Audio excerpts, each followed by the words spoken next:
அப்போஸ்தலனாகிய பவுல் கொரிந்தியருக்கு எழுதின 2ஆம் நிருபம் 6ஆம் அதிகாரம் அதனுடைய 16வது வசனம், அதாவது 2 கொரிந்தியர் 6:16வது வசனத்தை நான் வாசிக்கிறேன். தேவனுடைய ஆலயத்திற்கும் விக்கிரகங்களுக்கும் சம்பந்தம் ஏது? நான் அவர்களுக்குள்ளே வாசம் பண்ணி அவர்களுக்குள்ளே உலாவி அவர்கள் தேவனாய் இருப்பேன், அவர்கள் என் ஜனமாய் இருப்பார்கள் என்று தேவன் சொன்னபடி நீங்கள் ஜீவனுள்ள தேவனுடைய ஆலயமாய் இருக்கிறீர்களே.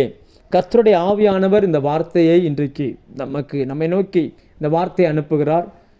கர்த்தர் அவர் சொல்லுகிறதன் விஷயம் என்னவென்றால், அவர் நமக்குள்ளே உலாவுகிற கர்த்தர்.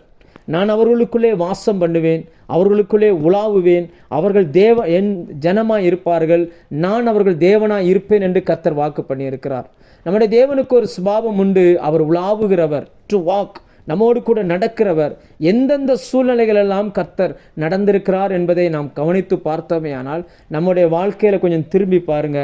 இந்த தேசம் உருவாக்கப்பட்ட நாளிலிருந்து எப்பேற்பட்ட சூழ்நிலைகளை இந்த தேசம் சந்தித்திருந்தாலும் சில நேரங்களில் கர்த்தர் அந்த தேசத்தில் இறங்கி இருக்கிறார். தேவன் இறங்கினபடினால் அந்த தேசம் மறுபடியும் சீரமைக்கப்பட்டிருக்கிறது. இந்த நாளில் இந்த காலை வேளையில் கர்த்தர் உங்களோடு பேசும்படி என்னுடைய இருதயத்தில் வைத்த வார்த்தை என்னவென்றால், நான் அவர்களுக்குள்ளே உலாவி அவர்கள் தேவனாய் இருப்பேன். ஏற்கனவே ஒரு முறை இந்த லைனில் இந்த வார்த்தை குறித்து உங்களோடு பேசியிருக்கிறேன். மறுபடியும் கூட வேறொரு கோணத்தில் ஆண்டவர் பேசும்படி விரும்புகிறார். தேவன் ஒரு இடத்துல உலாவுகிறார்னா எப்பேற்பட்ட சூழ்நிலையில் அவர் உலாவுவார் என்பதை நாம் கவனித்து பார்த்தோமே. ஆனால் முதல்ல இந்த வார்த்தை எங்கே வருது அப்படின்னா, ஆதியாகமம் 3ஆம் அதிகாரம் அதனுடைய 8ஆம் வசனத்தில் வருகிறது. ஆதாமும் ஏவாளும் தேவனுடைய அந்த தரிசனத்தையும் நோக்கத்தையும் திட்டத்தையும் சிதைத்து விட்டு நிற்கதியற்றவர்களாய் என்ன செய்யணும்னு தெரியாம தடுமாறி தோல்வியோடு கூட அவர்கள் நிற்கும் பொழுது அந்த 8ஆம் வசனம் சொல்லுகிறது, பகலின் குளிர்ச்சியான வேளையிலே தோட்டத்திலே உலாவுகிற தேவனாகிய கர்த்தருடைய சத்தத்தை அவர்கள் கேட்டார்கள். அவர் தோட்டத்தில் உலாவுகிறவர். கர்த்தர் அவர்களுக்குள்ளே உலாவுவேன் என்று சொல்கிறார் என்றால், அவர் தோட்டத்தில் உலாவுகிறவர், பகலின் குளிர்ச்சியான வேளையில் உலாவுகிறவர். எப்பேற்பட்ட சூழ்நிலை, அந்த ஜனங்கள் அங்கே நிர்வாணமாய் நிற்கிறார்கள். பிசாசு அவர்களை ஏமாற்றி வைத்திருக்கிறான். அவனுடைய வஞ்சகத்தில் அவர்கள் விழுந்திருக்கிறார்கள்.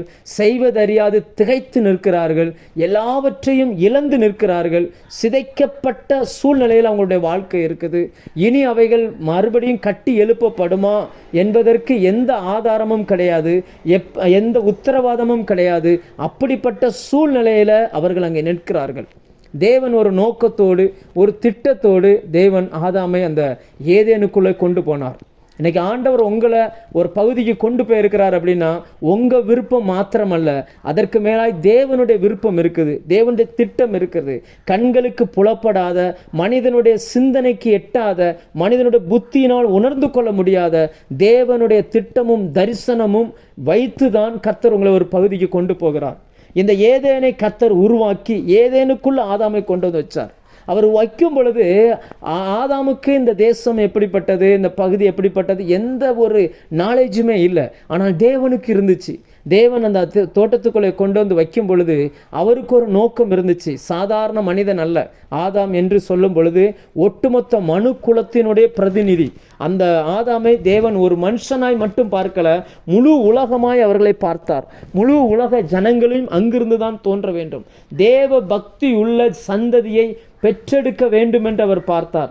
தேவனுடைய ஆவி அவரிடத்தில் பூரணமாய் இருந்தது.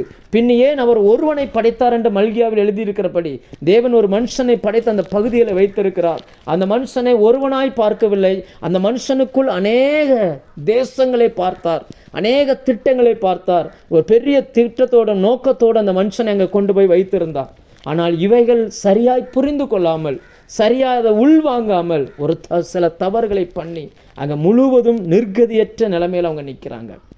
கொஞ்சம் யோசிச்சு பாருங்க. அமெரிக்க தேசம் கண்டுபிடிக்கப்பட்ட புதிதில் அந்த தேசத்தினுடைய நோக்கம் என்னவா இருந்துச்சு, அந்த தேசத்தினுடைய பரிசுத்தம் என்னவா இருந்துச்சு, தேவன் அந்த தேசத்தை எப்படிப்பட்ட நோக்கங்களுக்காக சிருஷ்டித்தார், அங்கிருந்து புறப்பட்ட மிஷினரிகள் எத்தனை பேர், அங்கிருந்து உலக நாடுகள் எவ்வளவாய் ஆசீர்வதிக்கப்பட்ட காலங்கள் உண்டு. ஆனால் இன்னைக்கு இருக்கிற சூழ்நிலை எப்படி இருக்குன்னு பாருங்க. அந்த ஆதாம் எப்படி செய்வதறியாது திகைத்து நின்றாரோ, அதே போல அநேக இடங்களில் தேவ பிரசன்னத்தை இழந்த நிலையில என்ன செய்யறதுன்னு தெரியாம அநேக ஜனங்கள் திகைத்து நிற்கிறார்கள். என்ன பண்ணுறதுன்னு தெரியல. ஒரு கேள்வி, அதாவது ஒரு உதவியற்ற நிலைமையில், யாருமே உதவி செய்ய முடியாத நிலைமையில், அதாவது பாருங்கள், பிசாசு அவங்களை பார்த்து சிரிக்கிற ஒரு வாழ்க்கை இல்லையா? தேவன் ஆதாமை எந்த ஸ்தானத்தில் வச்சுருந்தார் பாருங்கள், எப்பேற்பட்ட ஸ்தானத்தில் வச்சுருந்தார். ஆனால் அது எல்லாத்தையும் இழந்து இப்போ வந்து நிற்கிறார், எல்லாவற்றையும் இழந்து நிற்கிறார். ஆண்டவர் முதல்ல அந்த மனுஷன்கிட்ட கேட்குற கேள்வி என்ன தெரியுமா? நீ எங்கே இருக்கிறாய் அப்படின்றார். உன்னை எந்த ஸ்டாண்டர்டில் நான் கொண்டு வந்து வச்சேன், உன்னை எப்பேற்பட்ட நிலவரத்தில் வச்சேன், நீ என்ன பண்ணிகிட்டு இருக்கிற அப்படின்ற மாதிரி கர்த்தர் இந்த வார்த்தையை கேட்கிறார். கொஞ்சம் யோசிச்சு பாருங்கள், எல்லாத்தையும் இழந்து போய் அவங்க நிற்கிறாங்க. எந்த விதமான மறுபடியும் அவங்க வாழ்க்கை கட்டி எழுப்பப்படுவதற்கு சான்ஸே இல்லை. எல்லாமே அவங்க கைவிட்டு போச்சு. அப்படிப்பட்ட சூழ்நிலையில் நீங்கள் இன்றைக்கி இருக்கிறீங்களா? பிஸ்னஸில் எல்லாமே கைவிட்டு போச்சு, மறுபடியும் இழந்ததை பிடிப்பதற்கு சான்சஸ் இல்லை. சரீரம் எல்லாமே என் நம்பிக்கையை விட்டு போயிடுச்சு. என் பிள்ளைகளுடைய வாழ்க்கை எல்லாமே என் நம்பிக்கை இழந்து போச்சு. இனி அது சரி பண்ணுறதுக்கு வாய்ப்பே இல்லை. சில உறவுகள், தவறான சில உறவுகளோடு உள்ள பழக்க வழக்கங்கள், தவறான பிள்ளைகளோடு உள்ள பழக்க வழக்கம், அந்த அந்த அந்த ஜனங்களோடு இணைந்து இப்படிப்பட்ட சூழ்நிலைகளுக்குள்ளே வந்ததுனால எல்லாமே இழந்து நான் நிற்கிறேன். இதை சரிப்படுத்துறதுக்கு வாய்ப்பே இல்லை.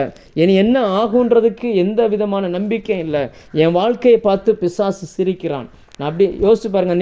நீங்கள் கொஞ்சம் நிதானமாக அந்த ஏதேன் தோட்டத்தை உத்து பார்த்தீங்கன்னா, அந்த தோட்டத்துக்குள்ளே சுற்றிலும் மனிதனை சந்தோஷப்படுத்த வேண்டிய விஷயங்கள் இருக்குது. சிலருடைய வார்த்தை குறித்து, வாழ்க்கை குறித்து ஆவியானவர் ஷார்ப்பாக சொல்லுகிறார். உங்களை சுற்றி அநேக சந்தோஷமான விஷயங்கள் இருக்குது. ஆனால் உங்கள் இருதயமோ எதிலும் சேராமல், எதையும் அனுபவிக்காமல் தனித்து விடப்பட்ட சூழ்நிலை இருக்குது. கைக்கு எட்ட தூரத்தில் எல்லா சந்தோஷங்களும் இருக்குது. இன்னும் கரெக்டாக சொல்லப்போனால் ஏதேன் அப்படின்னா மகிழ்ச்சின்னு அர்த்தம், சந்தோஷம்னு அர்த்தம். சந்தோஷத்துக்குள்ளே இருக்கிறாங்க, ஆனால் சந்தோஷத்தை அனுபவிக்க முடியலை. சந்தோஷம் நிறைந்த இடத்துல தான் அவங்க வாழ்கிறாங்க, ஆனால் அந்த சந்தோஷத்துக்கு இவங்களுக்கு ரொம்ப தூரமாக இருக்குது. எல்லாவற்றையும் இழந்து நிற்கிறாங்க. சரிப்படுத்த முடியுமான்னு தெரியலை. அப்படிப்பட்ட அந்த சூழ்நிலையில், செய்வதறியாது திகைத்து நின்ற நேரத்தில், யாருக்கும் உதவியற்ற அந்த சூழ்நிலையில் கர்த்தர் இறங்கி நடக்க ஆரம்பித்தார். அந்த பகுதியில் உலாவ ஆரம்பித்தார். அவர் இறங்கி நடக்கும் பொழுது தேவன் சொல்லாமல் ஒரு காரியத்தை சொல்லுகிறார். பிசாசு என் பிள்ளைகளை நிர்வாணமாக்கி இருக்கிறான். பிசாசு என் பிள்ளைகளுடைய தேவ மகிமை இழக்க பண்ணியிருக்கிறான். பிசாசு அவர்களிடத்தில் இருந்த மகிமையை உரிந்து கொண்டான். பிசாசு அவர்களை பார்த்து சிரிக்கிற ஒரு இடத்துக்கு இப்போ அவங்க வந்து நிற்கிறாங்க. செய்வதறியாத நிற்கிறாங்க. உதவிக்காக நான் இனி தேவதூதர்களை அனுப்ப போறதில்லை, நானே இறங்கி போகிறேன், நானே இறங்கி நடக்க விரும்புகிறேன்.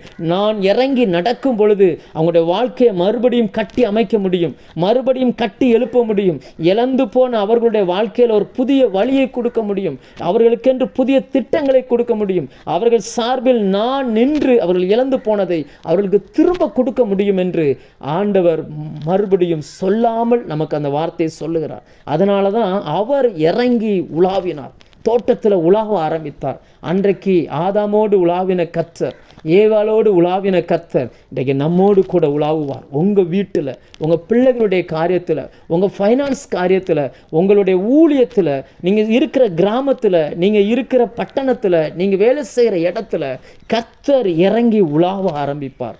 அவர் இறங்கி உலாவினார் என்றால் அங்கே இருக்கிற சூழ்நிலைகளை எல்லாம் மாற்றி விடுவார். அங்கே இருக்கிற எல்லா இழப்புகளும் சரி செய்யப்படும். அது செய்வதறியாது இருக்கிற அவர்களுக்கு புதிய வழிகள் உண்டாகும். புதிய காரியங்களை கர்த்தர் செய்ய ஆரம்பிப்பார். கொஞ்சம் யோசிச்சு பாருங்கள், அவங்க வாழ்க்கை அப்படியே உடஞ்சி போச்சு பாருங்கள். அந்த ஏதேனுக்குள்ளே தான் இருக்கிறாங்க, ஆனால் அதை அனுபவிக்கவே முடியலை. கர்த்தர் வருகிறார்னு சொன்ன உடனே அந்த சத்தத்தை கேட்டு சந்தோஷப்பட முடியலை, பயந்து ஓடுகிறார்கள். இன்னைக்கு தேச ஜனங்களை பாருங்கள், அநேகருக்குள்ள பயம், தேவனிடத்தில் வர முடியவில்லை. காரணம் என்ன?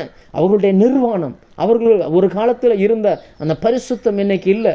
தேவனாலே விலகி ஓடுறாங்க. ஆனால் தேசம் தேவனுடைய சொந்த தேசம் என்று சொல்லிக் கொள்கிறார்கள். தேவனால் ஆசீர்வதிக்கப்பட்ட தேசம் இன்னைக்கு எல்லாம் இருக்குது. எப்படி ஏதேனில் சகல செழிப்பும் அங்கே இருக்குது. 2 பேர் தான் அந்த தேசத்துக்குள்ள அந்த தோட்டத்தில் இருக்கிறாங்க. ஆனால் அவர்களுக்கு ஒரு குறையுமே அங்கே இல்லை. சகலமும் சம்பூர்ணமாக இருக்குது. இன்னைக்கு அதே போல தான் நீங்கள் குடியிருக்கிற தேசத்தில் சகல செல்வமும் சகல வளங்களும் கொட்டி கிடக்கிற ஒரு தேசம்தான். ஆனால் இருக்கிற ஜனங்களுக்குள்ளோ எந்த சந்தோஷமும் அவர்களால் அனுபவிக்க முடியவில்லை. தேவனை குறித்து ஒரு பயம், அந்த அன்பு இல்லை, ஒரு பயம், நடுக்கத்தில் அப்படி நிற்கிறாங்க. பிசாசு பார்த்து அவர்களை சிரிக்கக்கூடிய அளவுக்கு அவங்களுடைய வாழ்க்கை தரம் அமைந்திருக்கிறது. இவைகள் எல்லாம் நாம் பார்த்து கொண்டிருக்கிறோம்.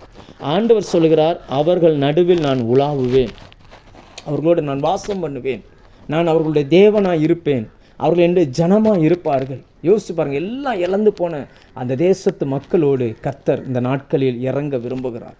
அவர்கள் மத்தியில் இறங்கி உலாவ விரும்புகிறார்.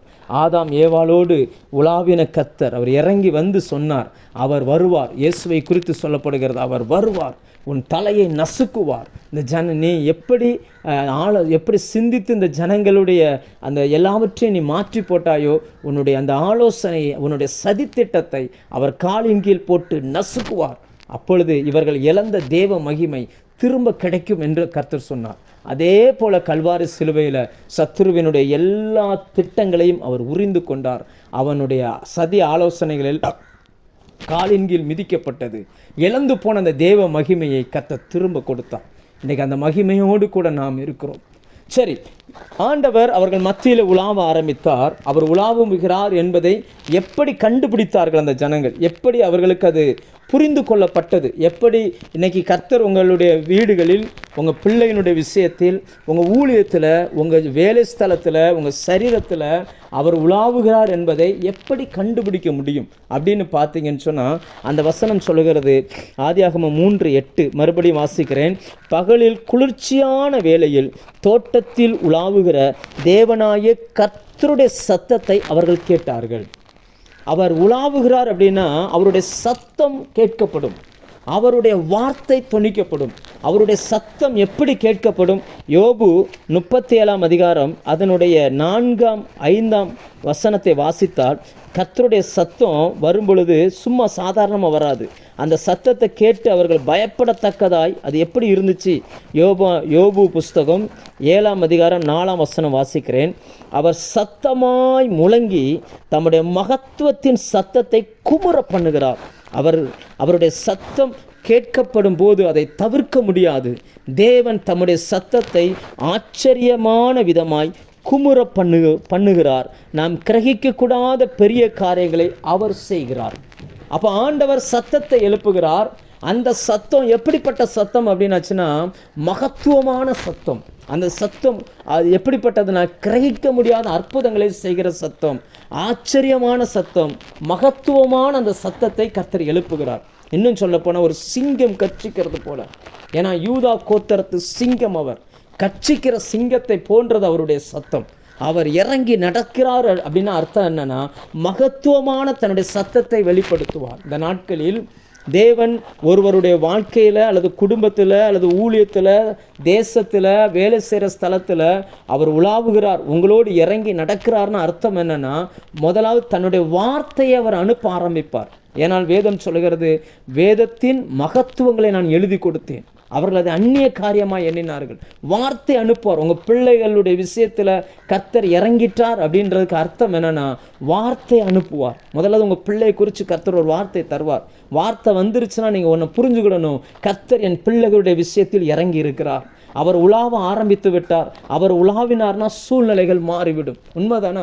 அன்னைக்கு ட்ரெஸ்ஸே இல்லை, அத்தனை அவங்க 2 பேரும் அவன் நிர்வாணமாக்கி விட்டுருந்தான். அவர்கள் தங்களை மறைப்பதற்கு அத்தி இலைகளை வைத்து எப்படியாகிலும் மறைத்து விடலாம் என்று முயற்சி பண்ணினார்கள். ஆனால் கர்த்தரோ இவைகள் நிரந்தரமானவைகள் அல்ல என்பதை புரிந்து கொண்டு அவைகளுக்காக ஒரு ஆடை அடித்தார். தோல் உடைகளை எடுத்து நிரந்தரமாய் அவர்களுடைய நிர்வாணத்தை மூடக்கூடிய ஒரு தோல் வஸ்திரத்தை உடுத்து வைத்தது போல உங்களுடைய பிள்ளைகளுடைய வாழ்க்கையில் தற்காலிக தீர்வுகள் அல்ல, ஒரு நிரந்தரமான ஒரு தீர்வை கர்த்தர் கொண்டு வர விரும்புகிறார். இப்போ உங்கள் பிள்ளைகளுடைய வாழ்க்கையை குறித்து கர்த்தர் ஒரு வாக்குத்தத்தம் கொடுத்துட்டாருன்னா நீங்கள் புரிஞ்சுக்கிடணும், இந்த வாக்குத்தத்தம் என் பிள்ளைகளுடைய வாழ்க்கையில் நிறைவேற போகுது. ஏன்னா அவர் வரும் பொழுது வார்த்தையோடு தான் வருவார். அவர் இறங்கி உலாவினார்னாலே சத்தம் கேட்கப்படும், தேவ சத்தம் கேட்கப்படும். அந்த தேவனுடைய சத்தம் வரும்பொழுது அது மகத்துவமானதை பேசும். எது மகத்துவமானது? நான் உன் பிள்ளையை ஆசீர்வதிக்கவே ஆசீர்வதிப்பேன் அப்படிம்பார். உன் சந்ததியின் மேல் என் ஆவியை ஊற்றுவேன், உன் சந்தானத்தின் மேல் என்னுடைய அபிஷேகத்தை ஊற்றுவேன் அப்படிம்பார். அப்படின்னா அர்த்தம் என்னன்னா, அவர் பிள்ளைகளுடைய வாழ்க்கையில இறங்கிட்டார்னு அர்த்தம். பொருளாதாரத்தை குறித்து உங்களுக்கு ஒரு வாக்குத்தத்தம் கொடுக்கிறார் அப்படின்னா உங்கள் பொருளாதாரத்தில் உலாவ ஆரம்பித்து விட்டார்னு அர்த்தம். உங்கள் சத்துரு எவ்வளவு தூரம் அந்த பொருளாதாரத்தை சிதைத்திருந்தாலும், எந்த பகுதியில் உடைத்திருந்தாலும், எவ்வளவு சம்பாதிச்சாலும் கையில் ஒன்றுமே நிற்க மாட்டேங்குது, எல்லாமே இழந்தது போல, அதை கொண்டு ஆசீர்வாதமான காரியங்களுக்கு பயன்படுத்தவே முடியலை. இப்படிப்பட்ட எந்த சூழ்நிலை இருந்தாலும் சரி, கர்த்தர் அதை குறித்து அதில் இறங்குகிறார் அப்படின்னா ஒரு வார்த்தையை கொடுப்பார். அதை நல்ல நினைவில் வச்சுக்கொள்ளும்படி நான் உங்கள்கிட்ட கேட்குறேன். நல்ல நினைவில் வச்சுக்கோங்க இந்த வாரியத்தை, இந்த விஷயத்தை நான் உங்களுக்கு பின்னாடி சொல்கிறேன்.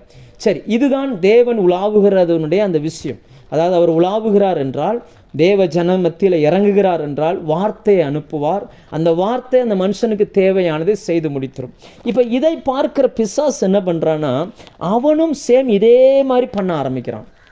எப்படி கர்த்தர் உலாவுகிறாரோ பிசாசும் இதே மெத்தடை ஃபாலோ பண்ண ஆரம்பிக்கிறான்.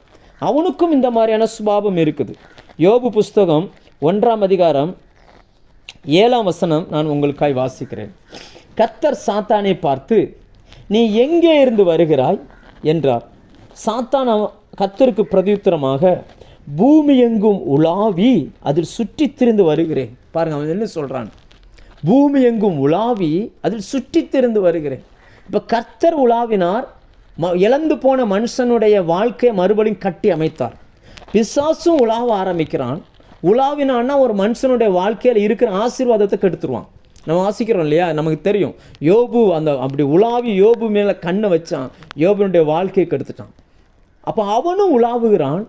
அப்போ தேவன் தன்னுடைய ஜனங்கள் மத்தியில் உலாவுகிறத பார்க்குறான். ஓஹோ, இப்படி தான் தேவன் இப்படி பண்ணுறாரா, நானும் இதே மாதிரி பண்ணுறேன்னு சொல்லி அவனும் உலாவ ஆரம்பிக்கிறான். தேவன் சத்தத்தை எழுப்புகிறார்.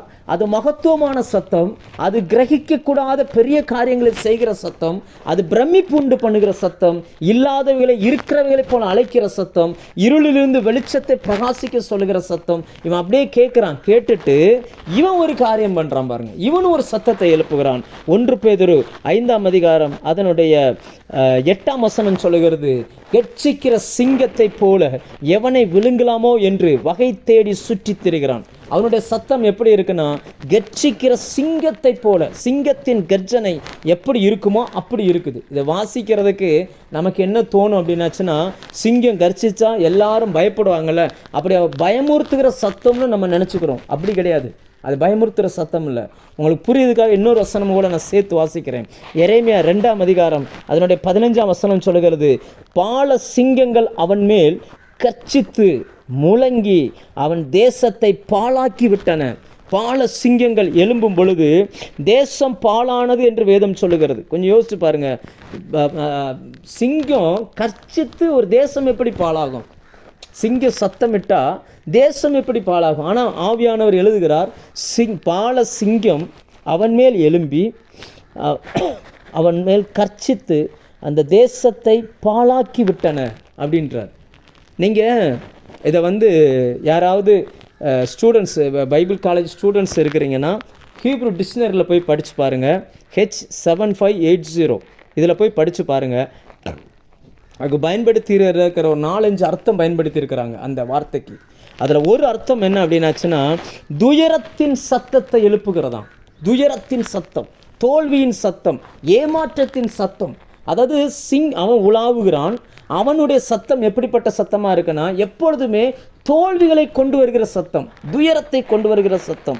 அந்த சத்தம் வந்துருச்சு அப்படின்னாலே அவன் தன்னை குறித்தும், தன்னை சூழ்நிலை குறித்தும், தன்னை சுற்றி இருக்கிற எல்லாவற்றை குறித்தும் அவன் தோல்விகளையே பேச ஆரம்பிப்பான், தோல்விகளையே உச்சரிக்க ஆரம்பிப்பான். அந்த சத்தத்தை கொண்டு வருகிறான். நல்ல கவனிங்க.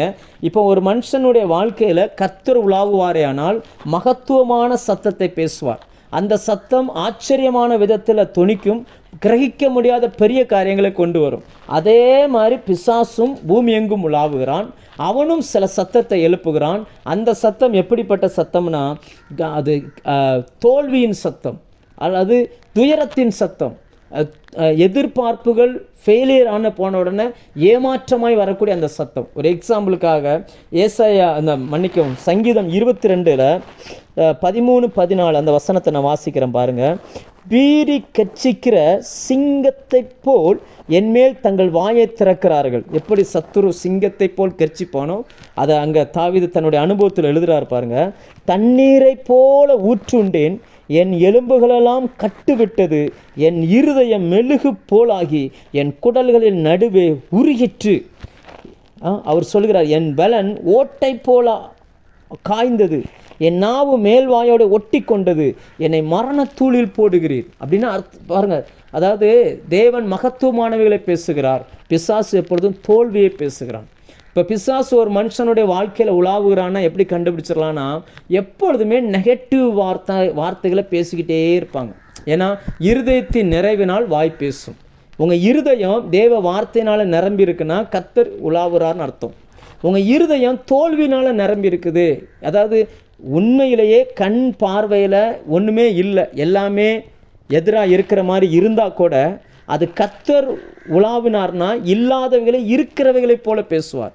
ஆனால் பிசாசு இருந்துச்சுன்னா என்ன நடக்கும்? நான் எப்போ பாரு என்ன செய்ய, நான் என்ன பண்ணுவேன், ஐயோ என் பிள்ளை வாழ்க்கை இப்படி ஆகிப்போச்சு, இதை எப்படி நான் வெளியில் சொல்கிறது, நான் எவ்வளோ ஜோம் பண்ணேன் இப்படி ஆகிப்போச்சே, ஐயோ நான் என்ன பண்ணுவேன், எங்கே போவேன், யார்கிட்ட பேசுவேன், இப்படியே எப்போவுமே தோல்வியானதே பேசிக்கிட்டு இருப்பாங்க. சில குடும்பங்கள்லாம் காலையில் எந்திரிச்சு உட்காந்து டீ சாப்பிடும் போதே இருந்து ஸ்டார்ட் பண்ணுறாங்க, என்ன பண்ண இப்படி இருக்குது, என்ன பண்ண இப்படியே பேசுகிறாங்க. சரி, இப்போ தான் இப்படி பேசுகிறாங்க, மத்தியானம் மாற்றிடுவாங்கன்னு பார்த்தா மத்தியானம் அப்படி தான் பேசுகிறாங்க, அடுத்து சாயங்காலம் அப்படி தான் பேசுகிறாங்க. இப்படிப்பட்ட சத்தங்களை நீங்கள் கேட்கிறீர்கள் என்றால் என்ன அர்த்தம்னா, இது பிசாசு உலாவி பிசாசு கொண்டு வருகிற சத்தம். நல்ல புரிஞ்சுக்கிடணும். அது பாழாக்கி விடும், தேசம் பாழாக்கி விடும். சிங்கம் கடிச்சிச்சு, கொதறிச்சு, அதனால் தேசம் பாழாயிருச்சுன்னு சொல்லலை. அவன் கர்ச்சித்தான், அவன் சிங்கத்தை போல கர்ச்சித்தான். அந்த சத்தம் கேட்டவுடன் தேசம் பாழாயிருச்சு.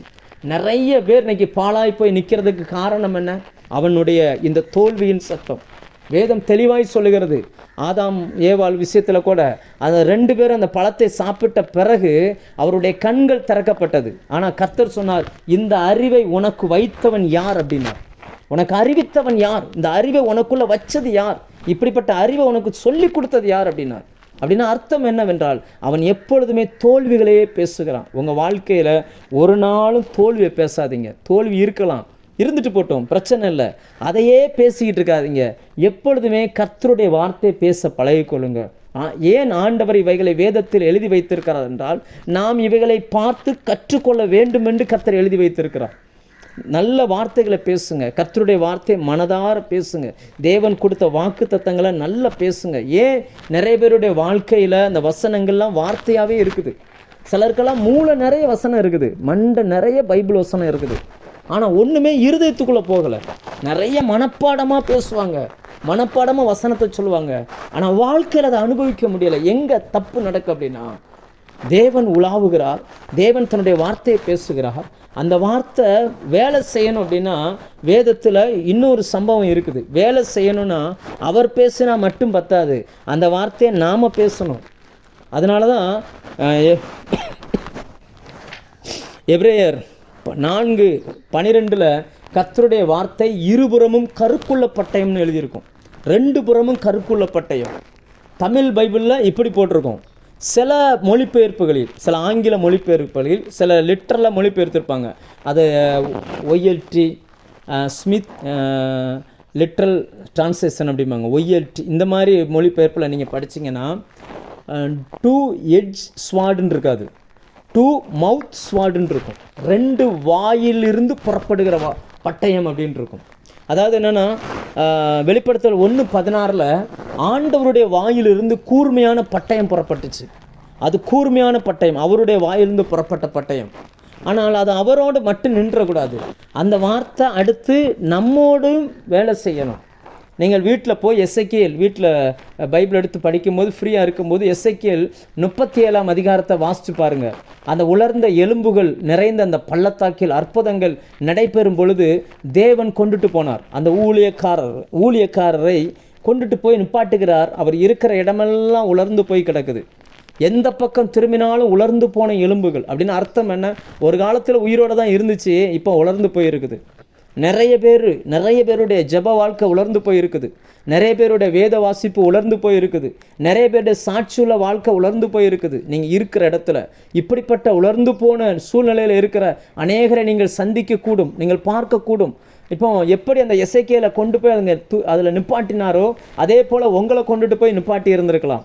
ஆனால் நிப்பாட்டிட்டு கர்த்தரே பேசுகிறார், கர்த்தரே கேட்குறார், மனுபுத்திரனே இந்த எலும்புகள் உயிரடையுமான்னு சொல்லி. அப்போ அதற்கு தீர்க்கதரிசனுடைய வார்த்தை என்னென்னா, அது உங்களுக்கு தான் தெரியும். உடனே கர்த்தர் அந்த எலும்புகள் உயிர் பெற செய்யக்கூடிய ஒரு காரியத்தை சொல்லி கொடுக்கிறார். அந்த காரியத்தை தேவன் சொல்லி கொண்டு இருக்கும் பொழுது அவர் அந்த உலர்ந்த எலும்புகளின் பள்ளத்தாக்குகளின் நடுவில் நின்று தான் சொல்லுகிறார். ஆனால் எந்த அசைவுமே அவர்கள் பார்க்க முடியவில்லை. அதே வார்த்தையை அடுத்து அந்த மனுஷன் பேச ஆரம்பிக்கிறான். எசேக்கியேல் 37:7, எனக்கு கட்டளையிட்டபடியே நான் தீர்க்க தரிசனம் உரைத்தேன். நான் தீர்க்க தரிசனம் உரைக்கையில் ஒரு இரைச்சல் உண்டாயிற்று. இதோ அசைவு உண்டாகி ஒவ்வொரு எலும்பும் தன் தன் எலும்போடு சேர்ந்து கொண்டது. அதாவது ஒரே விஷயத்தை தேவன் பேசினார், அதே விஷயத்தை அதே வார்த்தையை மனிதன் பேச ஆரம்பிக்கணும். இப்போ 2 பேரும் ஒரே வார்த்தையை பேசின உடனே மனிதன் பேசி முடித்ததுக்கு அப்புறம் தான் அந்த வார்த்தையினுடைய வீரியம் போய் வேலை செய்ய ஆரம்பிக்கிறது. அந்த எலும்புகள் அசைய ஆரம்பிக்கிறது, எலும்புகள் ஒன்றோடு ஒன்று சேர ஆரம்பிக்கிறது, ஒரு பெரிய சேனையாக எழும்பி நிற்க ஆரம்பிக்கிறது. அதே தான் நான் உங்களுக்கு சொல்கிறேன். கர்த்தர் தன்னுடைய மகத்துவமான வார்த்தை உங்களுக்கு துணிக்க பண்ணுவார். அந்த வார்த்தையை பேசுங்க. உங்கள் பிள்ளைகளை பற்றி பேசியிருக்கிறாரா? மனதார அந்த வார்த்தையை பேசுங்க. அப்படி பாருங்க. நீங்கள் உங்கள் பிள்ளைகளை அப்படி பார்த்தா தான் அப்படி பேசக்கூடிய அந்த வார்த்தை புறப்பட்டு வரும். எப்போவுமே நெகட்டிவாக பார்த்துட்டு பாசிட்டிவான வார்த்தைகளை பேச முடியாது. எப்போவுமே கர்த்தர் உங்களுக்கு கொடுத்த பிள்ளைய, இந்த பிள்ளை கர்த்தரால் எனக்கு கொடுக்கப்பட்டுச்சின்னு பாருங்கள். ஒருவேளை எல்லாமே இழந்திருந்தா கூட பிரச்சனையே இல்லை. நிறைய சேட்டை பண்ணுதுங்க, கிரகிக்க முடியாத காரியத்தை பண்ணுது.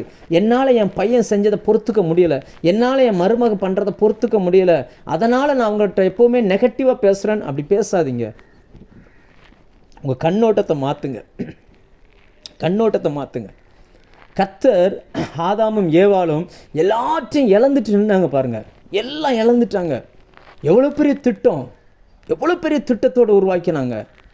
வேதம் சொல்லுகிறது, தேவன் தன் சாயலில் மனுஷனை உண்டாக்கினாராம். அப்படி மனுஷனை படைச்சிட்டு தேவதூதர்கள் இந்த பக்கம் திரும்பி பார்த்தா பிதா நிற்கிறார், இந்த பக்கம் திரும்பி பார்த்தா அதே சாயலில் ஆதாம் நிற்கிறார். என்ன, தேவன் ஆவியாக இருக்கிறார், இவங்க மாம்சமாக இருக்கிறாங்க. இந்த 2 தான் டிஃப்ரெண்ட். ஆனால் அப்படிப்பட்ட இதை தொலைச்சிட்டு நிற்கும் பொழுது முழு பரலோகமே எப்படி எதிர்பார்த்துருக்கும் பாருங்கள். எப்படிப்பட்ட ஒரு ஷாக்கிங்கில் இருந்திருக்கும். ஆனால் கர்த்தர் இறங்கினார், கர்த்தர் நடந்தார், கர்த்தர் வார்த்தையை பேசினார். அந்த வார்த்தை அவங்களுடைய வாழ்க்கையை மாற்ற ஆரம்பித்தது. அந்த வார்த்தை அவங்க எல்லாவற்றையும் வேறு அப்படியே மறுபடியும் உருவாக்க ஆரம்பித்தது. தொலைந்து போன வாழ்க்கை சூழ்நிலையை மறுபடியும் உருவாக்க ஆரம்பித்தது. இன்றைக்கி இந்த சுதந்திர நாளில் கர்த்தர் உங்களுக்கு சொல்லுகிறார், உங்களுடைய வாழ்க்கையில் என்னென்ன இழந்திருந்தாலும் சரி மறுபடியும் கட்டி எழுப்ப தேவனாலே கூடும். அவருடைய கரம் அதை செய்து முடிக்கும். விழுந்து போன தாவீதின் கூடாரத்தை எடுத்து கட்டுகிறவர். உங்கள் வாழ்க்கையில் எந்தெந்த பகுதி விழுந்து கிடக்குதோ அவைகளில் அவர் அசைவாட ஆரம்பிப்பார், உலாவ ஆரம்பிப்பார், மறுபடியும் எடுத்து கட்ட ஆரம்பிப்பார். நீங்கள் அந்த வார்த்தையை நல்லா பேசுங்க. கர்த்தர் உங்களை நம்பி கொடுக்குற அந்த வார்த்தையை மனதார பேசுங்க. பிரச்சனை எங்கே போய் நிற்குது அப்படின்னாச்சுன்னா, அந்த வார்த்தையை பேசுகிறதில் தான் போய் நிற்குது. அந்த வார்த்தையை நம்ம அங்கீகரிக்கிறோம், ஆனால் அதை எப்படி பேசுகிறோம். உங்கள் பிள்ளைகளை குறித்து, என் பிள்ளைகளுடைய சமாதானம் பெரிதாக இருக்கும்னு கர்த்தர் சொல்லுவார். ஆனால் அந்த பிள்ளையினால் உங்களுக்கு ஒரு நாள் கூட சமாதானமே இருக்காது. அப்படிப்பட்ட சூழ்நிலை இருந்தால் கூட நீங்கள் வார்த்தையை நம்புங்க, கண்ணால் பார்க்குறத நம்பாதீங்க. தேவன் தன்னுடைய மகத்துவத்தை பேசுகிறார். அந்த மகத்துவத்தை நீங்கள் நம்பிட்டீங்கன்னா கிரகிக்க முடியாத பெரிய காரியங்களை உங்கள் கண்கள் காணும். கர்த்தர் அப்படிப்பட்ட நன்மைகளை செய்வார். யோசிச்சு பாருங்கள். தேவனுடைய சத்தமும் கேட்குது, பிசாசனுடைய சத்தமும் கேட்குது. பிசாசனுடைய சத்தம் எப்படிப்பட்டது அப்படின்னு பார்த்தீங்கன்னு சொன்னால், அப்படியே அவங்கள பாழாக்கி விடக்கூடிய சத்தம், துயரத்தின் சத்தம். நிறைய நேரங்களில் நீங்கள் கொஞ்சம் உங்கள் வாழ்க்கையை கொஞ்சம் திரும்பி பாருங்கள். முந்தா நேற்று இந்த வாரம் முழுக்க எத்தனை முறை தோல்வியான விஷயங்களே பேசிக்கிட்டு இருந்தீங்க, எத்தனை முறை கர்த்தருடைய வார்த்தையை பேசுனீங்க. தேவனுடைய வார்த்தையானது அனுப்பப்பட்டதின் நோக்கம் என்னவென்றால், என்ன செய்ய போகிறாரோ அதை முன்னாடி அனுப்புவார். நீங்கள் அக்செப்ட் பண்ணால் அது நடக்கும். நீங்கள் அக்செப்ட் பண்ணலை அப்படின்னா சில நாட்கள் பிந்தி நடக்கும். இப்போ உடனே நடக்கணுமா பிந்தி நடக்கணுமான்றதை தீர்மானிக்கிறது நீங்கள் தான். அந்த வார்த்தையை நீங்கள் அப்படியே ஏற்றுக்கொள்ளுங்க, அதை அப்படியே விசுவாசிங்க. உங்கள் ஆவிக்குரிய கண்கள் அப்படியே பாருங்கள். நீங்கள் அப்படி பார்த்தீங்க அப்படின்னாச்சுன்னா அது அப்படியே நடக்க ஆரம்பிச்சிடும். கர்த்தர் அப்படி செய்வார். நீங்கள் லூக்கா 5ஆம் அதிகாரத்தில் பேதுருவை பார்த்து ஆண்டவர் சொன்னார், பேதுரு ஆழமாக தள்ளி கொண்டு போய் வலைகளை போடு அப்படின்னார். 4ஆம் வசனத்தில் வலைகளை போடு, பன்மையில் சொன்னார், வலைகளை போடு. 5ஆம் வசனத்தில் பேதுரு சொல்கிறாரு, ஆண்டவரே ராத்திரியெல்லாம் பிரயாசப்பட்டேன், என்னால் முடிஞ்ச வரைக்கும் ட்ரை பண்ணிட்டேன், ஆனால் ஒன்றுமே நடக்கலை. சரி நீங்கள் சொல்லிட்டீங்களேன்றதுக்காக நான் போய் வலையை போடுறேன். வலைகளே அல்ல, ஒன்றை செக் பண்ணி பார்க்குறேன். ஒரே ஒரு வலையை தூக்கி போட்டார். ஒரு வலை போட்டதுக்கு 2 படகு நிரம்பிருச்சு. எல்லா வலையும் போட்டிருந்தாருன்னா எத்தனை படகு நிரம்பியிருக்கும் யோசிச்சு பாருங்கள். தேவனுடைய வார்த்தை வெறுமனே திரும்பாது. அவர் சொன்னது தான். ஆண்டவர் யாரை நோக்கி இந்த வார்த்தை அனுப்புகிறாருன்னு எனக்கு தெரியாது. உங்கள் வாழ்க்கையில் தேவன் விசேஷித்த அற்புதங்களை அடையாளங்களை செய்யும்படி முன்னதாகவே வார்த்தைகளை அனுப்பிக்கிட்டே இருந்தார். ஆனால் நாமும் அந்த வார்த்தைகளை பெற்றுக்கொண்டோம், அதை பேசவில்லை. திரும்ப பேசுங்க, அந்த வசனத்தை பேசுங்க, திரும்ப அறிக்கையிடுங்க, நாவை பயன்படுத்துங்க. உங்கள் நாவு தேவனால் பயன்படுத்தப்படுகிற ஒரு பொருளாய் மாறணும். அப்படி மாறிச்சுன்னா கர்த்தர் உங்களை ஆசீர்வதிப்பார். ஒரு வசனத்தை கூட நான் வாசிக்கிறேன். ஏசாயா 41ஆம் அதிகாரம் அதனுடைய 15ஆம் வசனம் இப்படி சொல்லுகிறது. இந்த நாவை குறித்து ஒரு நல்ல அருமையான ஒரு வாக்குத்தத்தம்.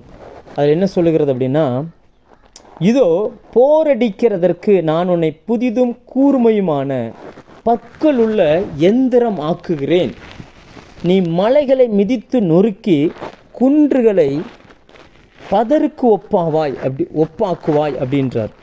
அப்படின்னா அர்த்தம் என்ன அப்படின்னாச்சுன்னா, நம்முடைய நாவு கூர்மையான ஆயுதமாய் மாற்றப்பட வேண்டும். ஆண்டவர் அன்னைக்கு சொல்கிறார் பாருங்க, கூர்மையான பற்கள் உள்ள எந்திரமாக்குறேன். 100 வருஷத்துக்கு முன்னாடி தான் அறுவடை பண்ணுறதுக்கும் போரடிக்கிறதுனா உங்களுக்கு தெரியும்னு நினைக்கிறேன்.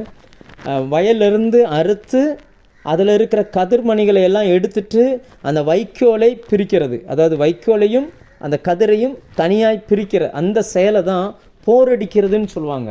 அந்த நாட்களில் ஒருவர் அறுப்பார், அறுக்கிற இடம் ஒரு இடமா இருக்கும், அந்த அறுத்து கொண்டு போய் சேர்க்கிற இடம் ஒரு இடமா இருக்கும். ஆனால் அப்போவே 2700 வருஷங்களுக்கு முன்னாடி ஏசாயா தீர்க்கதரிசியின் மூலமாக கர்த்தர் சொல்கிறார், நான் உன்னை புதிதும் கூர்மையுமான பற்கள் உள்ள எந்திரமாக்குகிறேன் அப்படின்றார். நான் ஒன்றை பயன்படுத்த விரும்புகிறேன். 100 வருஷத்துக்கு முன்னாடி தான் இப்படிப்பட்ட மிஷின்களை கண்டுபிடிச்சாங்க. ஆனால் கர்த்தர் பாருங்கள் 2700 வருஷங்களுக்கு முன்னாடி இதை பேசுகிறார். அப்படின்னா அர்த்தம் என்ன அப்படின்னாச்சுன்னா, நம்மை கூர்மையான ஆயுதமாய் கர்த்தர் மாற்ற விரும்புகிறார். நம்ம அப்படிப்பட்ட அந்த வார்த்தைகளை நம்ம பேச பழகணும். தேவன் நம்முடைய நாவை கூர்மையான பட்டயமாய் கர்த்தர் மாற்றுவார். நம்முடைய நாவு அப்படிப்பட்ட கூர்மையான பட்டயமாக இருக்கணும். ஏசாயா 49:2 படித்து பாருங்கள், என் நாவை கூர்மையான பட்டயமாக்குகிறீர் அப்படின்றார். இப்போ தேவன் பேசுகிற வார்த்தை மட்டுமே, தேவனுடைய வாயிலிருந்து வருகிற வார்த்தை மட்டுமே வாழ்க்கையில் இருந்துக்கிட்டு இருந்துச்சுன்னா அது நீங்கள் ஃபுல்லாக வாங்கி ஸ்டிக்கராக ஒட்டிக்கிட்டு இருக்க வேண்டியதான், இல்லை வாங்கி ஃபுல்லாக புக்கில் வைக்க வேண்டியதான், இல்லைன்னா அட்டையாக தொங்கப்பட வேண்டியதான். அட்டையாக தொங்கப்படுறதுக்கும் ஸ்டிக்கராக ஒட்டதுக்கும் புக்கில் வைக்கிறதுக்குள்ள வாக்குத்தத்தம். அதை நாம் அனுபவிப்பதற்கு தான் கர்த்தர் வாக்குத்தத்தம் கொடுத்துருக்கிறார். அதை அனுபவிக்கணும்னா உங்கள் நாவை திறந்து நீங்கள் பேசணும். மகத்துவமான வார்த்தைகளை நீங்கள் பேச ஆரம்பிக்கணும். நீங்கள் அப்படி பேசுனீங்க அப்படின்னாச்சுன்னா உங்களை புதிதும் கூர்மையுமான பற்கள் உள்ள எந்திரமாய் கர்த்தர் மாற்றுவார். ஒரு காலகட்டம் இருந்துச்சு, யாரோ ஒருத்தர் விதைப்பார், யாரோ ஒருத்தர் தண்ணி பாய்ப்பார், யாரோ ஒருத்தர் அறுப்பார், அறுத்து கொண்டு போய் களஞ்சத்தில் சேர்ப்பாங்க. இப்போ அப்படி அல்ல, ரெண்டையுமே ஒன்றாய் செய்யக்கூடிய ஒரு மிஷினை போல கர்த்தர் இந்த நாட்களில் மனிதனை மாற்ற விரும்புகிறார். யாரோ விதைச்சாங்க, அவர்கள் அறுவடையை நாம் இன்னைக்கு அறுக்க வேண்டிய இடத்துல கர்த்தர் உங்களை கொண்டு வந்து வைத்திருக்கிறார். நீங்களும் நானும் சாதாரணமான நபர்கள் கிடையாது. தேவனுடைய சுபாவமே எப்படின்னா, நீங்கள் யோசிச்சு பாருங்கள், எல்லாமே இழந்து போன நபர்களுக்கு மத்தியில் கர்த்தர் உலாவினது உண்மை என்றால், கர்த்தருக்காகவே வாழ்ந்து கர்த்தருக்காகவே சாகணும், வாழ்வோ சாவோ கர்த்தருக்கு தான் அப்படின்னு உங்கள் வாழ்க்கையை நீங்கள் ஒப்பு கொடுத்துருக்குறீங்கன்னா, எல்லாவற்றையும் இழந்த ஆதாமுக்காக இறங்கினவர் எல்லாவற்றையும் தாங்கி கொண்டு அவருக்காக நீங்கள் வாழ்கிறீங்களே, உங்களுக்காக இறங்க மாட்டாரா? உங்கள் பிள்ளைகளுக்காக இறங்க மாட்டாரா? உங்களுடைய விசுவாசத்திற்காக உங்கள் பொருளாதாரத்தில் இறங்குவார். உங்கள் விசுவாசத்துக்காக உங்களுடைய வாழ்க்கை, உங்கள் பிள்ளைகளுடைய வாழ்க்கையில் இறங்குவார். தைரியமாக இருங்க. உங்கள் நாவை கர்த்தர் பயன்படுத்த விரும்புகிறார். நல்லா புரிஞ்சுக்கோங்க. இத்தனை வருடம் இத்தனை சத்தியங்களை கர்த்தர் உங்களுக்கு கற்றுக் கொடுத்ததனுடைய விளைவு என்னவென்றால், நாம் அவைகளை பயன்படுத்த வேண்டும். நிறைய நபர்கள் இருக்கிறாங்க, வாங்கி வாங்கி வாங்கி வாங்கி ஸ்டாக்காக வைக்கிறாங்க. ஆனால் கொடுத்து பழகுங்க, வாயை திறந்து பேசி பழகுங்க. அநேக ஜனங்கள் இன்றைக்கு வார்த்தைக்காய் காத்திருக்கிறார்கள். அநேகர் காத்திருக்கிறாங்க. நிறைய இடங்களில் ஜனங்கள் ஒரு நல்ல ஒரு வார்த்தைக்காக காத்திருக்கிறாங்க. நான் ஆச்சரியப்படுத்தின ஒரு வசனத்தை நான் வாசிக்கிறேன். யோவான் 4ஆம் அதிகாரத்தில் அந்த ஸ்திரீனிடத்தில் இயேசு பேசி கொண்டிருக்கிறார், சமாரிய ஸ்திரீனிடத்தில். அப்பொழுது சீசர்கள் திரும்பி வருகிறார்கள். திரும்பி வரும் பொழுது அவர்கள் அதை கண்டு ஆச்சரியப்பட்டார்களாம். 35ஆம் வசனத்திலேருந்து வாசிக்கிறேன். 34ஆம் அவர் வரும்பொழுது 34வது அதிகாரத்தில் இயேசு சொல்கிறார், நான் என்னை அனுப்பினோருடைய சித்தத்தின்படி செய்து அவருடைய கிரியையை முடிப்பதே என்னுடைய போஜனமாக இருக்கிறது. அறுப்பு காலம் வருகிறதற்கு இன்னும் 4 மாதம் செல்லும் என்று நீங்கள் சொல்லுகிறது இல்லையா? இதோ வயல் நிலங்கள் இப்பொழுதே அறுப்புக்கு விளைந்திருக்கிறது என்று உங்கள் கண்களை ஏறெடுத்து பாருங்கள் என்று நான் உங்களுக்கு சொல்லுகிறேன். விதைக்கிறவனும் அறுக்கிறவனுமாகிய இருவரும் ஒருமித்து சந்தோஷப்படத்தக்கதாக அறுக்கிறவன் கூலியை வாங்கி நித்திய ஜீவனுக்கான பலனை சேர்த்து கொள்ளுகிறான். ஆண்டவர் இந்த நாளிலே நம்மை அப்படிப்பட்ட அனுபவத்துக்குள்ளே கொண்டுட்டு போவாராக. உங்கள் வாழ்க்கையை கொஞ்சம் யோசித்து பாருங்கள். இன்றைக்கி எப்படிப்பட்ட சூழ்நிலையில் இருக்கிறீங்க? தேவன் இந்த மாதத்தில் உங்களுடைய வாழ்க்கையில் உலாவுகிற மாதமாக இருக்கட்டும். வாயை திறந்து உங்கள் வார்த்தையை நீங்கள் பேசுங்க. கர்த்தர் உங்களுக்கு கொடுத்துருக்கிற வார்த்தைகளை தைரியமாக பேசுங்க. நம்ம பேசாததனுடைய விளைவு தான் கர்த்தருடைய அந்த அனுபவத்தை, அந்த அறுக்கிற அந்த அனுபவத்துக்குள்ளே நம்மளால் வர முடியலை. நம்ம இந்த நாட்கள் சொல்லுன்னு சொல்லிக்கிட்டு இருக்கிறோம். அன்றைக்கி சீசர்கள் சொன்னாங்க, இன்றைக்கி நாம் சொல்லிக்கிட்டு இருக்கிறோம் இன்னும் டைம் இருக்குது, ஆண்டவருடைய டைமில் நடக்கும், கர்த்தருடைய டைமில் நடக்கும்னு சொல்லி. ஆனால் ஆண்டவரோ இல்லை, இப்பொழுதே உங்கள் கண்களை ஏறெடுத்து பாருங்கள், வயல் நிலங்கள் விளைந்து இருக்கின்றார். அப்படின்னா என்ன அர்த்தம்? சீசர்களுடைய பார்வை வேறாக இருக்குது, இயேசுவினுடைய பார்வை வேறாக இருக்குது. நாம் சில காலங்களை தள்ளி போடுகிறோம். இவங்க ரட்சிக்கப்பட இன்னும் நாட்கள் ஆகும்னு நினைக்கிறோம். இப்படிப்பட்ட நாட்கள் ஆகும், இவங்கெல்லாம் வர்றதுக்கு இன்னும் நாள் ஆகும் அப்படின்னு நம்ம நினைக்கிறோம். கர்த்தர் சொல்கிறார், இல்லை, அது இப்பொழுதே விளைந்து இருக்கிறது அப்படின்றார். அப்போ விளைஞ்சிருக்குன்னா அது அறுக்கணும்ல. அறுக்கிறதுக்கு தான் கர்த்தர் உங்களை பயன்படுத்துகிறார். புதிதும் கூர்மையுமான எந்திரம் உள்ள உங்களை பற்கள் உள்ள எந்திரமாய் கர்த்தர் மாற்றுகிறார். அதாவது ஒரு மனுஷன் அறுத்தானா வயல்வெளியில் கொஞ்சம் தான் வேலை செய்ய முடியும். இன்றைக்கி பார்த்திங்கன்னா மிஷின் வருது, ஒரு ஏரியாவே காலி பண்ணிடுது. சரசரான்னு மிஷின் அறுத்து வைக்கல் தனியாக நெல் தனியாக டக்கு டக்கு டக்கு டக்குன்னு பிரிச்சிருது. அப்படின்னு அர்த்தம் என்ன? ஒரு காலகட்டம் உண்டு, மனிதர்கள் ஸ்லோவாக வேலை செய்துக்கிட்டு இருந்த காலகட்டம், அதெல்லாம் முடிஞ்சு போய் இன்றைக்கி மிஷினாய் வேலை செய்யக்கூடிய காலம். அப்படிப்பட்ட காலகட்டத்தில் உங்களை வைத்திருக்கிறார். நீங்கள் இருக்கிற தேசத்தில் அநேக ஆத்துமாக்களை தேவன் தர விரும்புகிறார். அநேக ஆத்துமாக்களை அந்த வருஷத்தில் அறுவடை தருவதற்கு தேவன் சித்தமுள்ளவராக இருக்கிறார். உங்களை புதிதும் கூர்மையுமான பற்கள் உள்ள எந்திரமாய் கர்த்தர் மாற்ற விரும்புகிறார். உங்களை அப்படிப்பட்ட கூர்மையான அந்த எந்திரத்தின் அந்த நாட்களில் கர்த்தர் உங்களை பயன்படுத்த விரும்புகிறார். நீங்கள் உங்கள் நாவை இன்னும் கூட கொஞ்சம் ஷார்ப்பாக மாற்றுங்க. பிரசங்கி 10:10 அவர் என்ன சொல்கிறாருன்னா, இருப்பு ஆயுதம் மழுக்கலாக இருந்துச்சுன்னா நிறைய பலனை பிரயோகப்படுத்தணுமா. அதனால் ஞானத்தை பயன்படுத்தணும். ஞானம் இரும்பு கற்கிடும். அதே போல் ஞானத்தை நீங்கள் அதிகமாக பயன்படுத்தணும். இந்த வசனத்தை நிறைய பயன்படுத்தணும். நமக்கு அதில் வர்றதில் பெரிய சவால் என்ன அப்படின்னாச்சுன்னா, இதை மட்டும் சொன்னால் எப்படிங்க நம்புவாங்க அப்படின்னு சொல்லி நம்முடைய அனுபவங்கள், நம்முடைய விஷயங்களை நம்ம பேச ஆரம்பிக்கிறோம். ஆனால் ஒன்றை புரிஞ்சுக்கோங்க, இந்த வார்த்தைக்குன்னு ஒரு வல்லமை இருக்குது, இந்த வார்த்தைக்குன்னு ஒரு பவர் இருக்குது. நீங்கள் 1000 தான் உங்களுடைய அனுபவங்களை சொன்னாலும் திரும்பாத இருதயங்கள் கர்த்தருடைய வார்த்தை சொல்லும் பொழுது திரும்பும். ஏனென்றால் பைத்தியமாய் தோன்றுகிற பிரசங்கத்தினாலே ஆத்துமாக்களை ரட்சிப்பது தேவனுடைய சித்தமாக இருக்கிறது. அதனால் நீங்கள் உங்களுடைய நாவை பயன்படுத்தும்படி கர்த்தர் இந்த நாளில் விரும்புகிறார். அந்த வசனத்தை வாசிக்கிறேன். பிரசங்கி 10:10. இருப்பு ஆயுதம் மழுங்கலாக இருக்க அதை ஒருவன் தீட்டாமல் போனால் அதிக பலத்தை பிரயோகம் பண்ண வேண்டியதாகும். அப்படியே ஒரு காரியத்தை செவ்வையாய் செய்வதற்கு ஞானமே பிரதானம். அப்போ கர்த்தர் உலாவுவார், கர்த்தர் தன்னுடைய வார்த்தையை அனுப்புவார். அந்த வார்த்தையை நீங்கள் பேசுனீங்க அப்படின்னாச்சுன்னா உங்களை சுற்றி இருக்கிற ஆட்கள், அந்த அந்த கதிர்கள் அறுவடைக்கு தயாராகிவிடும். அறுவடை உங்களால் செய்ய முடியும். ஆண்டவர் அதை செய்ய விரும்புகிறார். அதே நேரம் பிசாசு என்ன பண்ணுறான்னா, தேவன் எப்படி உலாவுகிறாரோ அவனும் அப்படியே உலாவுகிறான். தேவன் எப்படி வார்த்தையை பேசுகிறாரோ அவனும் அப்படியே வார்த்தையை பேசுகிறான். ஆனால் துக்கத்தின் சத்தத்தை பேச வச்சு, துயரமான வார்த்தைகளை பேச வச்சு அப்படியே அவங்கள பாழாக்கி விடுகிறான். இந்த ரெண்டு சத்தமும் ஒரு மனுஷனுக்குள்ளே வருகிறது. இந்த ரெண்டு சத்தத்தில் எந்த சத்தத்துக்கு மனிதன் செவி கொடுக்கிறானோ அந்த சத்தம் அவனை நடத்த ஆரம்பிக்கிறது.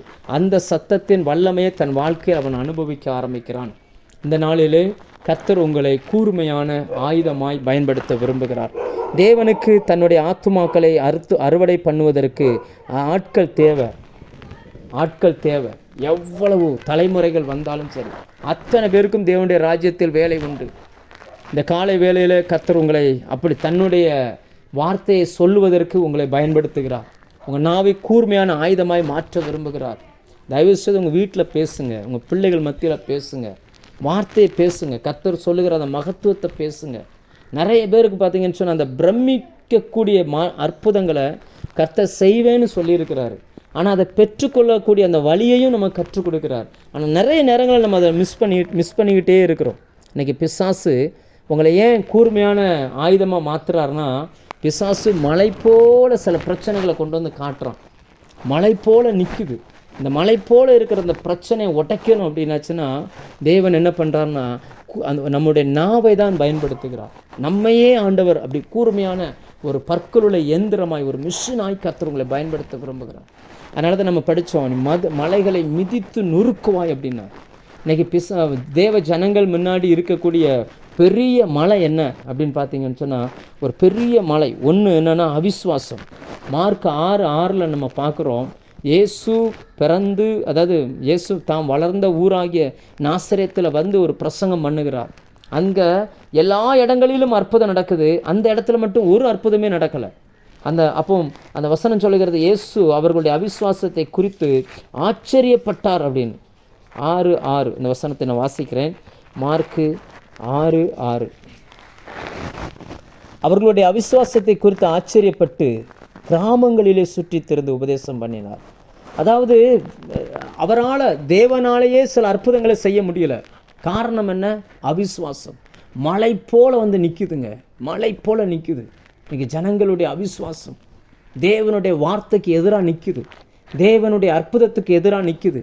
இதெல்லாம் உடைக்கக்கூடிய அந்த வல்லமையை கர்த்தர் உங்களுடைய நாவில் வச்சிருக்கிறார். நீங்கள் பேச பேச மலைகள் உடையும். ஆண்டவர் சொன்னார்ல, மலைகளை பார்த்து பெயர்ந்து போன்னு சொன்னான். கடுகு விதை அளவு உங்களுக்குள்ள விசுவாசம் இருந்தால் அது பெயர்ந்து போகும் அப்படின்னார்.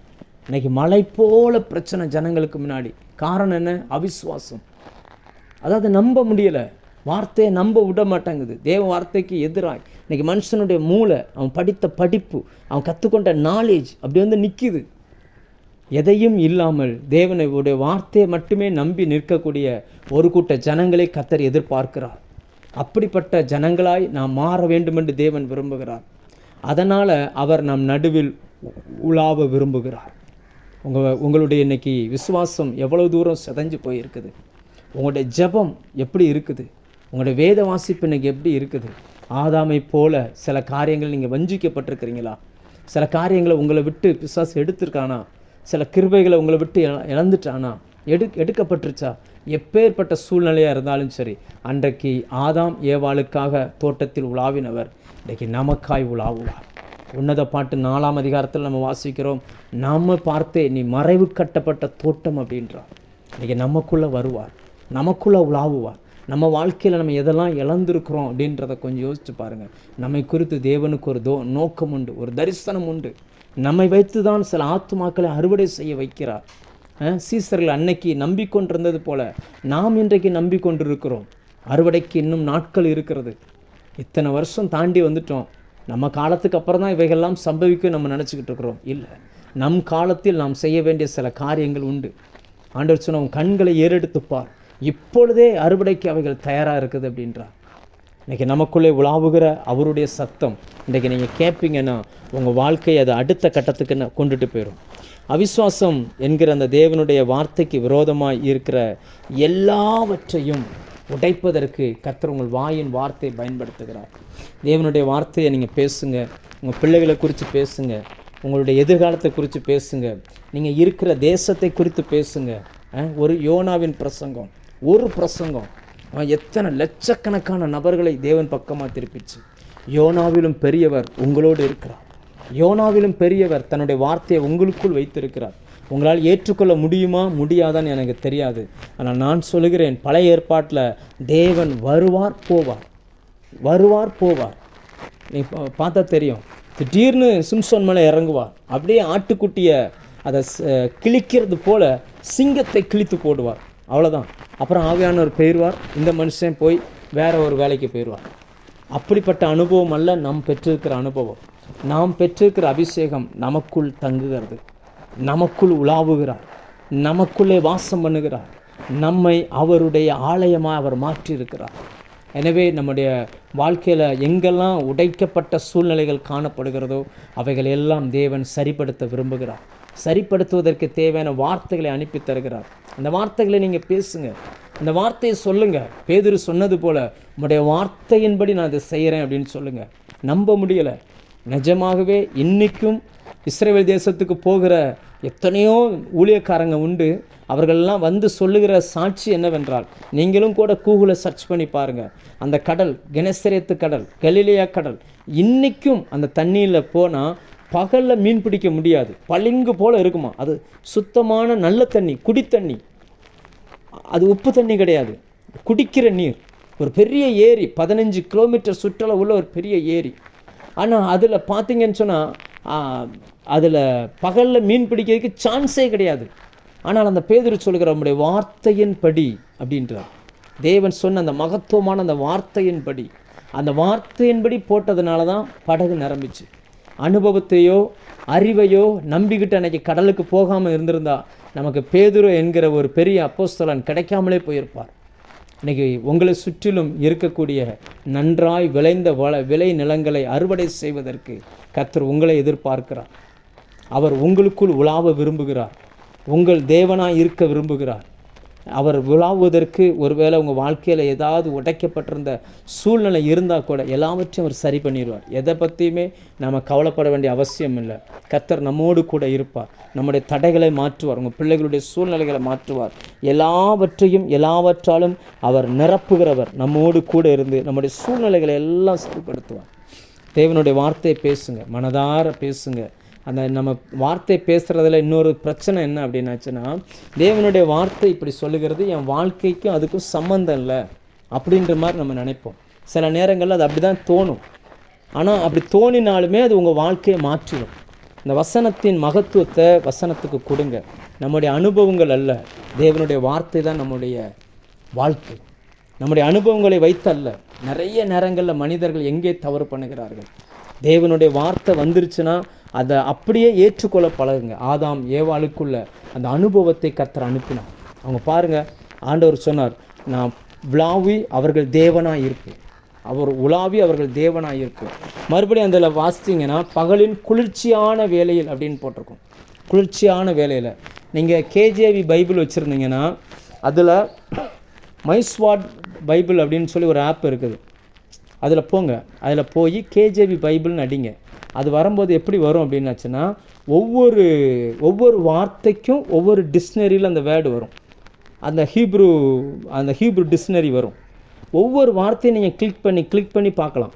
அப்போ அதில் நீங்கள் அப்படி பார்க்கும் பொழுது இதில் பகலின் குளிர்ச்சியான வேலை அப்படின்னு அதை நீங்கள் படிச்சிங்கன்னா அதில் என்ன வார்த்தையெல்லாம் போட்டிருக்கிறாங்க அப்படின்னாச்சுன்னா, அதில் வந்து பார்த்தீங்கன்னு சொன்னால் அதாவது விண்டு அப்படின்ற வார்த்தை பயன்படுத்தியிருப்பாங்க.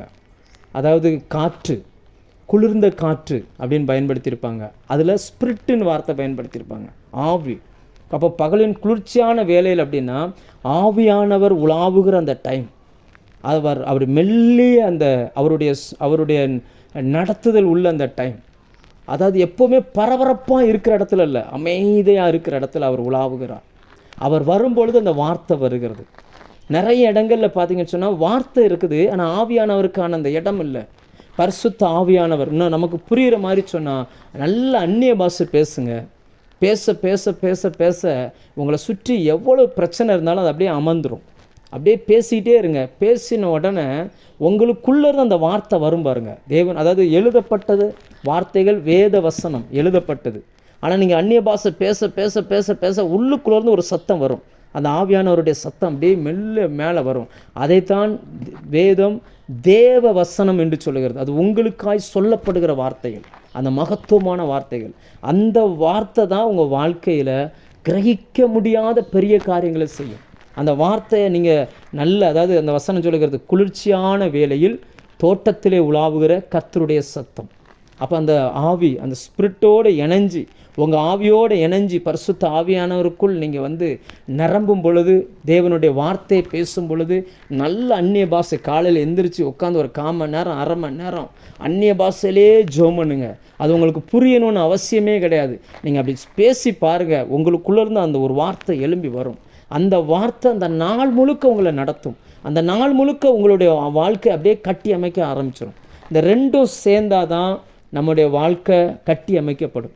அந்த ரெண்டும் சேர்ந்து அது உங்கள் நாவிலேருந்து புறப்பட்டு வந்துச்சுன்னா, உங்களை சுற்றி இருக்கக்கூடிய எல்லா விளைந்த விளை நிலங்களுக்குள்ளும் இருந்து விசுவாசம் என்கிற அந்த கதிர்களை எடுக்க ஆரம்பித்து விடும். பதர்களை உங்களை விட்டு நீக்க ஆரம்பித்து விடும். கர்த்தர் அப்படிப்பட்டதான அந்த அனுபவத்துக்குள்ளே இந்த நாளில் உங்களை நடத்துவாராக. நான் அவர்களுக்குள்ளே உலாவுவேன் அப்படின்னார். அவர்கள் தேவனாக இருப்பேன்னார். தேவன்னா என்ன அர்த்தம்னா, ஒன்றும் இல்லாமல் இருந்து எல்லாவற்றையும் சிருஷ்டிக்கிறவர். இந்த உலகம் எப்படி இருக்கும்னு யாருக்குமே தெரியாது. வெளிச்சம் எப்படி இருக்கும்னு யாருக்குமே தெரியாது. இங்கே இருக்கிற வெளிச்சம், இந்த சூரியன், சந்திரன், அதுக்கு முன்னாடி வரைக்கும் யாருக்குமே தெரியாது. தேவ தூதர்கள் கூட பார்த்ததில்லை. ஆனால் தேவனுடைய மைண்டில் இருந்துச்சு. மனுஷனுக்கு எப்படிப்பட்ட வாழ்க்கை அமைச்சு கொடுக்கணும் அவருடைய மைண்டில் இருந்துச்சு. அவர் பார்த்து பார்த்து பார்த்து பார்த்து உருவாக்கினார். இன்றைக்கும் அநேக சயின்டிஸ்ட் ஆச்சரியப்படுறாங்க, இந்த பூமி எத்தனை டிகிரியில் சுற்றுறது அப்படின்றத பார்த்து. ஏன்னா இருக்கிற டிகிரியை விட கொஞ்சம் கூடுச்சுன்னா எல்லாமே எரிஞ்சு போயிடும், கொஞ்சம் குறைஞ்சிச்சுன்னா முழுவதும் ஐஸ்கட்டியாக மாறிடும். தேவன் சரியாக அதை வைத்திருக்கிறார். அதை வச்சு சரியாய் காலங்களையும் எல்லாவற்றையும் கரெக்டாக அவர் பிளான் பண்ணுகிறார். எப்படி இவைகள் சம்பவிக்கிறது?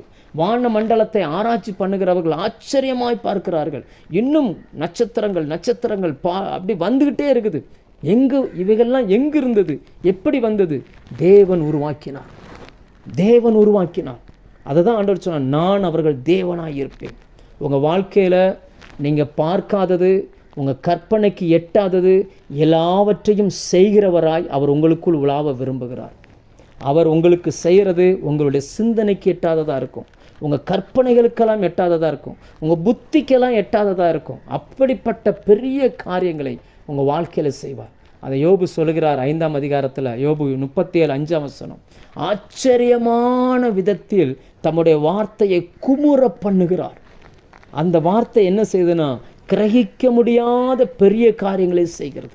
அவர் உங்களுக்குள்ள உலாவுவார். ஆனால் அந்த வார்த்தை உங்களுக்குள் குமுற பண்ணுவார். கிரகிக்க முடியாத அற்புதங்களை அவர் செய்வார். நான் அப்படியே கொஞ்சம் யோசித்து பார்க்குறேன். ஒரு 2 வருஷத்துக்கு முன்னாடி இந்த JFM லைனில் வர்றதுக்கு முன்னாடி என் லைஃப் எப்படி இருந்துச்சுன்றதை நான் பார்க்குறேன். வந்த பிறகு இந்த ஊழியம் எப்படி இருந்துச்சுன்றதை நான் பார்க்குறேன். கர்த்தர் எனக்காய் திறந்த இந்த வழிகளை நான் யோசித்து பார்க்குறேன். ஒரு சாதாரண ஒரு மனுஷனாய் நான் வேலை பார்த்ததை யோசித்து பார்க்குறேன். ஒரு சாதாரணமாய் தேவனை அறியாத மனுஷனாய் உடல் முழுக்க திருநீரை பூசிக்கொண்டு வீதிகளிலே காலைதோறும் எழுந்து நடந்ததை நான் நினைத்து பார்க்கிறேன். எப்பேற்பட்ட வாழ்க்கை மாற்றத்தை இந்த வசனம் எனக்குள்ளே கொடுத்துருக்குது. எப்படிப்பட்ட மாற்றத்தை கொண்டு வந்திருக்குது. எப்படிப்பட்ட சூழ்நிலைகளை இன்னைக்கு உருவாக்கி இருக்குது. எனக்கு எத்தனை பிள்ளைகளை படிக்க வைக்க, எத்தனை பேருக்கு ஆண்டவருடைய வார்த்தையை சொல்ல, எத்தனை சபைகளை உருவாக்க தேவன் இவ்வளவு பெரிதான மகத்துவங்களை கொண்டு வருவதற்கு காரணம் என்னன்னா, ஒன்றே ஒன்று தான். நான் அவர்களுக்குள் உலாவுவேன் என்று சொன்னவர் எனக்குள் உலாவினார். இந்த சத்தத்தின் மூலம் உங்களுக்குள் உலாவுவார். உங்களுக்குள் உலாவி உங்கள் தேவனாக இருப்பார். நீங்கள் இதுவரைக்கும் பார்த்திராத நிறைய நன்மைகளை கர்த்தர் உங்களுக்காய் வைத்திருக்கிறார். அடுத்த செகண்ட் அவர் என்ன செய்வார்ன்றது யாருக்குமே தெரியாது.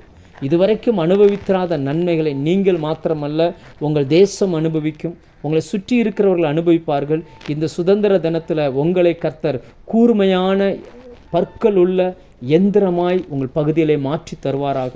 அநேகரை கர்த்தரிடத்திலே கொண்டு வருகிற பாத்திரமாய் கர்த்தர் உங்களை மாற்றட்டும். அவர் உங்களுக்குள் உலாவும் போது அவருடைய மகத்துவமான வார்த்தைகள் வெளிப்படும்.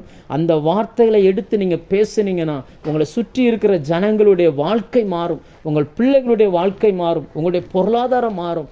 கர்த்தர் உங்களுடைய வாழ்க்கையை எல்லாவற்றையும் கட்டி எழுப்ப ஆரம்பிப்பார், மறுபடியும் ரெஸ்டோர் பண்ண ஆரம்பிப்பார், மறுபடியும் உங்களுடைய வாழ்க்கை மறு சீரமைப்புக்கு நேராய் போக ஆரம்பிக்கும்.